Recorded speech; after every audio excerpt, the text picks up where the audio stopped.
Dans la banlieue tranquille de Pine Grove, où le sauvage rencontre le civilisé, un équilibre tacite existe. Mais quand les lois de la nature sont défiées, la survie devient un jeu désespéré. Lily Thompson avait toujours été une gardienne silencieuse des âmes errantes qui vagabondaient au abord de sa maison, mais rien ne pouvait la préparer à Daisy, un lynx roux enceinte qui semblait lui faire confiance, une vie fragile, portant plus que sa propre survie sur ses épaules, mais tout comme la nature peut être bienveillante elle. Peut être cruelle, un prédateur silencieux rôdait dans les ombres des pins, une créature étrangère à ses terres. Pourtant plus à l'aise dans l'art de l'embuscade quand le destin s'est heurté.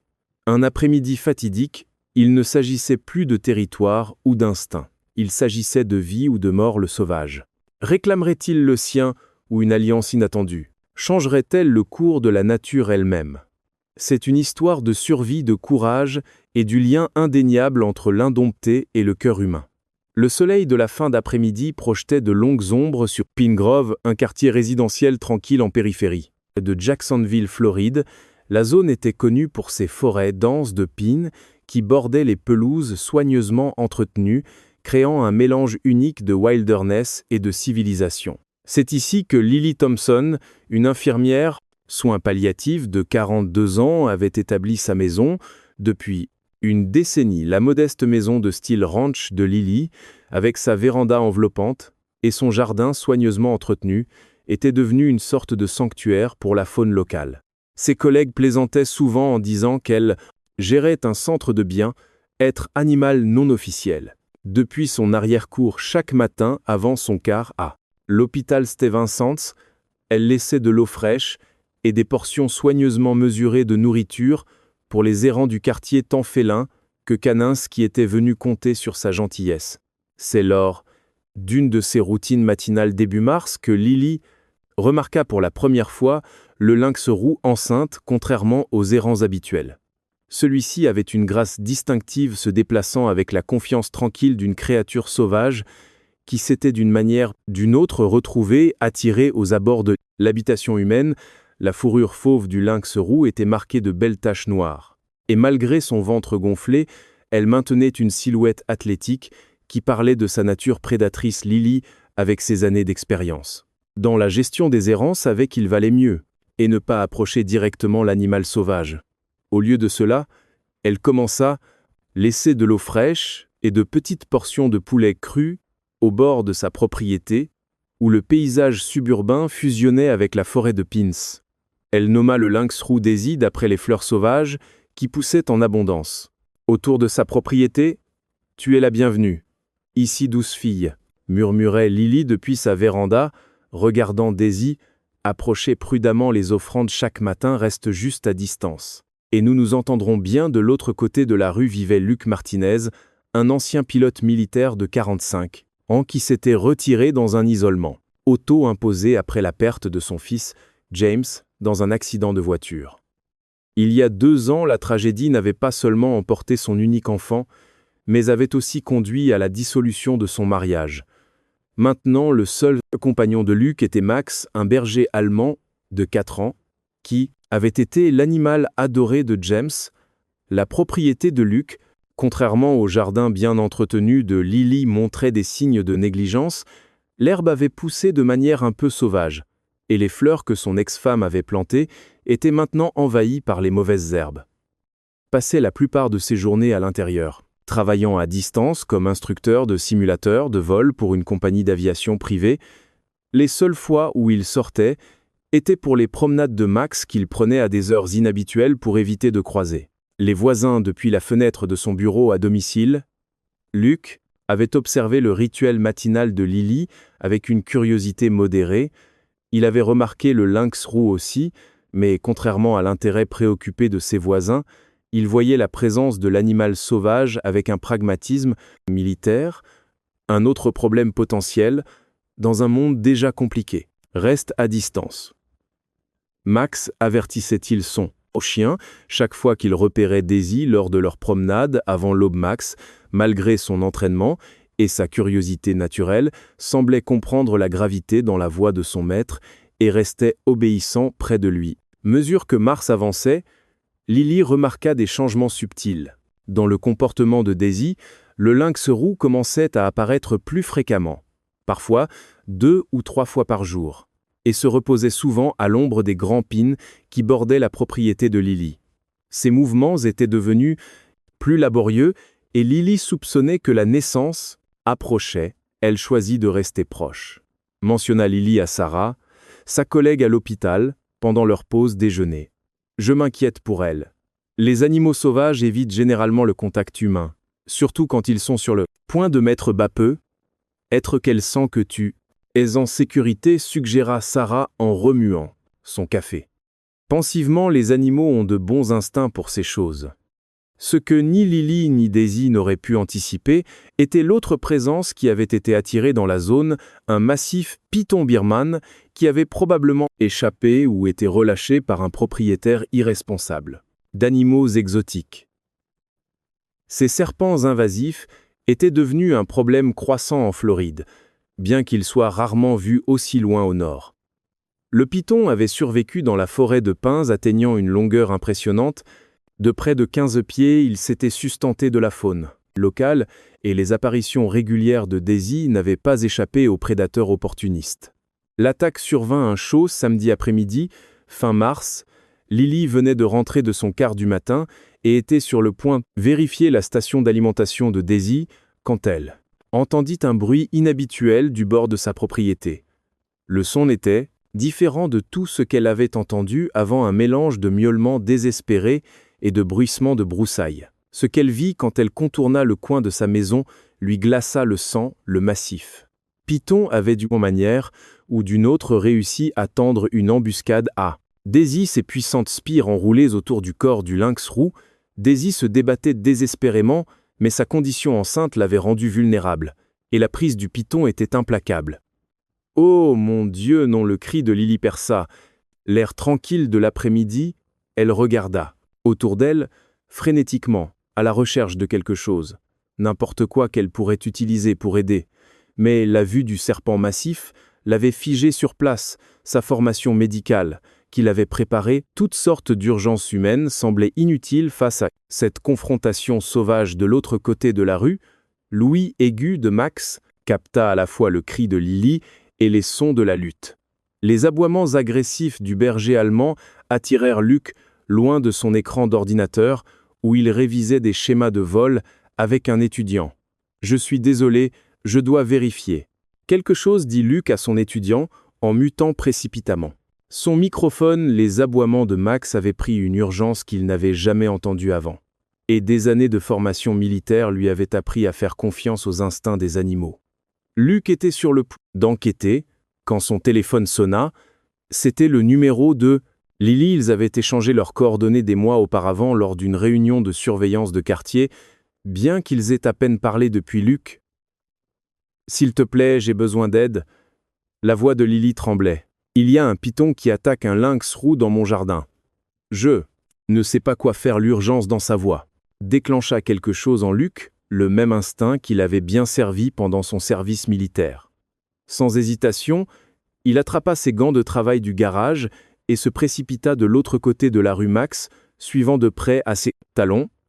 La scène qui les accueillit était le chaos. Le python avait resserré sa prise sur Daisy, qui se débattait encore, mais montrait des signes d'épuisement. Lily se tenait à quelques pieds de distance, les larmes coulant sur son visage, alors qu'elle regardait impuissante la formation. Militaire de Luc entra immédiatement en action. Il évalua la situation avec la même clarté qu'il avait utilisée lors de missions de combat. La tête du python était visible et son attention était entièrement concentrée sur la soumission de Daisy. C'était leur avantage. Max reste commanda Luc, sèchement, et le berger allemand tint immédiatement sa position. Bien que son corps reste tendu et prêt, Luc balaya rapidement le sol du regard et repéra une branche de pin tombée d'environ 4 pieds assez solide pour servir de levier. « Lily, j'ai besoin que tu sois prête. » appela Luc, sa voix stable et autoritaire. « Quand je donnerai le signal, tu devras tirer le lynx roux pour le libérer. Peux-tu le faire ?» Lily hocha la tête, essuyant les larmes de son visage. Malgré sa peur, elle se rapprocha prête à agir. Luc approcha les animaux entremêlés avec précaution, branche en main, Max aboie commandaté, il et le berger allemand commença immédiatement une série d'aboiements. Vifs et agressifs qui attirèrent l'attention du python. La tête du serpent se tourna légèrement vers la nouvelle menace. Ses spires se relâchant fractionnellement, c'était tout ce dont Luc avait besoin en un mouvement rapide. Il coinça la branche entre les spires du python et le corps de Daisy, l'utilisant comme levier pour créer de l'espace. Maintenant Lily bondit en avant et attrapa les pattes avant de Daisy, tirant de toutes ses forces. Le lynx roux enceinte, sentant l'opportunité, utilisa son énergie restante pour se libérer de la prise relâchée du python. Dès que Daisy fut libre, Luc lâcha la branche et recula. Rapidement appelant Max à ses côtés, le python, réalisant que sa proie avait échappé, commença à se retirer dans les broussailles. Luc et Lily regardèrent le serpent massif disparaître dans la forêt de pins, leur cœur battant la chamade de... La rencontre Daisy s'était effondrée à quelques pieds de fausse distance, sa respiration laborieuse mais stable. Malgré l'épreuve, elle ne fit aucune tentative. De fuir peut, être trop épuisée ou reconnaissant que ses humains l'avaient aidée. Elle a besoin d'aide, dit Lily, ses instincts. D'infirmière, prenant le dessus, alors qu'elle examinait Daisy à une distance sûre. Le python peut être blessé et elle est si proche de mettre bas. Luc se surprit à parler. Mon garage est vide et climatisé. Nous pourrions y aménager un espace sûr pour elle. Les mots sortirent avant qu'il ne puisse vraiment penser à ce qu'il offrait, mais voir le sourire reconnaissant de Lily, lui, fit réaliser qu'il ne voulait pas les reprendre. Ce qui suivit fut une opération de sauvetage soigneusement orchestrée. Luc récupéra une grande caisse pour chien de son garage, tandis que Lily appelait un vétérinaire de la faune locale, qu'elle connaissait par l'hôpital ensemble. Ils réussirent à guider le lynx roux épuisé dans la caisse en utilisant des mouvements doux et des voix douces. Dr Maria Rodriguez, la vétérinaire de la faune, arriva dans l'heure après un examen attentif. Elle confirma que bien que Daisy soit contusionnée et épuisée, il n'y avait pas de blessure. Grave cependant, le stress de l'attaque avait déclenché un travail précoce. Elle va mettre bas très bientôt, annonça Dr Rodriguez. La déplacer vers un centre de faune, maintenant serait trop risqué. La meilleure chose que nous puissions faire est de fournir un espace calme et sûr et de surveiller ses progrès. Le garage de Luc fut transformé en une maternité improvisée. Ils créèrent une zone séparée en utilisant des écrans de confidentialité équipés de couvertures douces et d'un plat d'eau peu profond. Dr Rodriguez leur montra comment surveiller l'état de Daisy à une distance sûre, en utilisant un baby monitor avec une caméra. Ce soir-là, alors qu'ils attendaient des signes de travail, Luc et Lily s'assirent sur sa véranda avant regardant le soleil se coucher sur la forêt de pins. Max était allongé à leurs pieds, alerte, mais détendu. Je n'ai pas utilisé cette formation militaire depuis des années, dit Luc, tranquillement, brisant le silence. Confortable, je n'aurais jamais pensé en avoir besoin en banlieue de Floride. Lily se tourna pour le regarder. Le voyant vraiment pour la première fois, les lignes de chagrin sur son visage semblaient plus douces dans la lumière du soir. « Je suis contente que tu aies été là », dit-elle simplement. « Je n'aurais pas pu l'aider seule. » Luc hocha la tête puis se surprit à continuer après la mort de James. « Après le divorce, je pensais que me tenir à l'écart était plus facile, plus sûr. » Il tapota distraitement la tête de Max. James aimait tellement ce chien, parfois c'est dur de regarder Max sans voir le visage de mon fils. La main de Lily trouva son bras, le serrant doucement. Le chagrin a une façon de nous faire construire des murs. Dit-elle doucement, mais parfois la vie trouve des moyens de les abattre leurs. Conversation fut interrompue par un doux carillon du baby. Monitor Daisy avait commencé à montrer des signes de travail actif. Les 12 heures suivantes furent intenses mais incroyables sous la guidance de Dr Rodriguez. Ils regardèrent via le monitor Daisy donner naissance à 5 minuscules chatons. Lynx roux, chaque arrivée fut célébrée, tranquillement depuis la sécurité du salon de Luc où ils avaient installé une station de surveillance. 5 petits combattants, annonça fièrement Dr Rodriguez après la naissance du dernier chaton. Maman et bébé ont tous l'air en bonne santé, mais les 48 prochaines heures seront cruciales. Ces 48 heures se transformèrent en semaines. Alors que Lily et Luke travaillaient ensemble pour prendre soin de leurs invités inhabituels, ils développèrent une routine. Lily vérifiait la famille avant et après ses quarts à l'hôpital, tandis que Luke les surveillait pendant la journée entre ses cours de simulation de vol Max s'avéra être un excellent gardien, sa présence rassurante. D'une certaine manière, pour Daisy plutôt que menaçante, le garage devint un point de rendez-vous pour eux où ils observaient tranquillement la famille grandissante et parlaient. Luke se retrouva à partager des histoires sur James, des souvenirs heureux qu'il avait enfermés dans son chagrin. Lily parla de sa propre perte, la longue bataille de sa mère contre le cancer, qui l'avait inspirée à devenir infirmière en soins palliatifs. Les chatons lynx roux grandirent rapidement leurs tâches, devenant plus distinctes. Alors qu'ils commençaient à explorer leur monde enclose, chaque développa une personnalité unique, le plus audacieux qu'ils surnommèrent Scout, qui était toujours le premier à essayer de nouvelles choses, le plus petit, qu'ils appelèrent Pip, qui compensait sa taille par sa détermination. 2 sœurs qu'ils nommèrent Luna et Star pour leur tendance à être les plus actifs la nuit, et enfin le plus prudent qu'ils appelèrent Sage, qui semblait réfléchir soigneusement avant chaque mouvement à mesure que les chatons devenaient plus forts. Dr Rodriguez commença à préparer leur éventuelle libération. Ce sont des animaux sauvages. Rappelait-elle à Luke et Lily la meilleure chose que nous puissions faire est de nous assurer qu'ils retournent à leur habitat naturel. La vétérinaire de la faune avait contacté une réserve naturelle à environ 50 miles au nord de Jacksonville. La réserve avait une zone protégée parfaite pour les lynx roux, loin du développement humain et avec beaucoup de proies naturelles. Le jour de la libération arriva plus tôt qu'aucun d'eux ne l'avait prévu par un clair matin.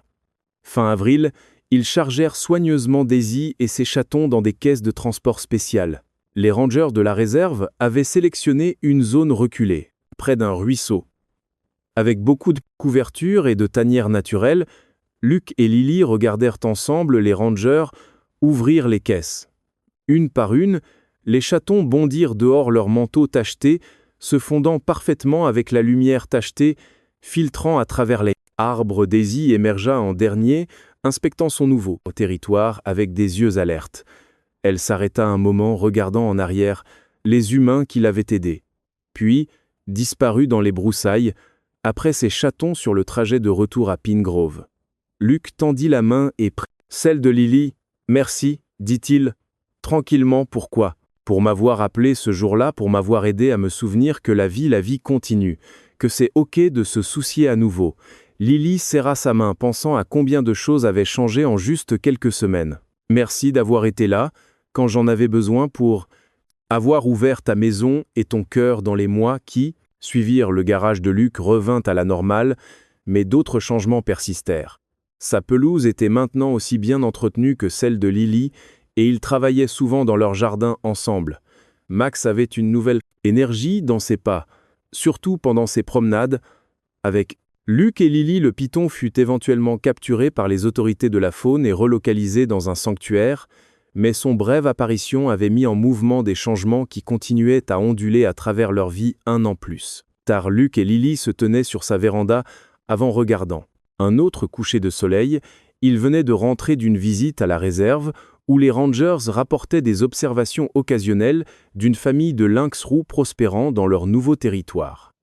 La vie a une façon de réunir les bonnes personnes au bon moment, musa Lily en s'appuyant contre l'épaule de Luke.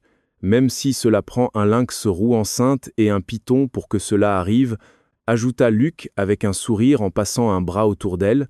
Max était allongé à leurs pieds, sa tête reposant sur ses pattes, alors qu'il regardait la cour s'assombrir au loin. Un engoulevent appelait ça en chanson du soir, portant à travers la forêt de pins qui les avait tous réunis. L'histoire de Daisy et de ses chatons devint une sorte de légende à Pine Grove. Lily continua à prendre soin des errants du quartier.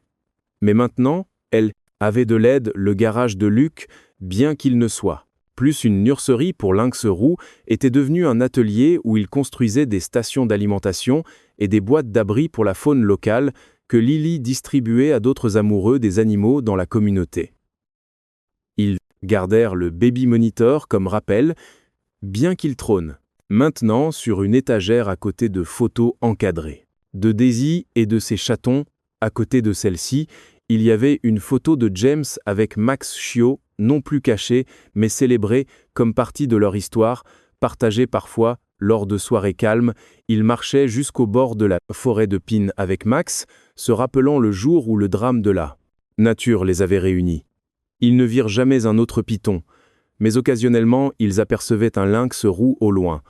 Probablement pas Daisy, mais cela les faisait toujours sourire de penser à elle et à sa famille prospérant dans leur maison sauvage.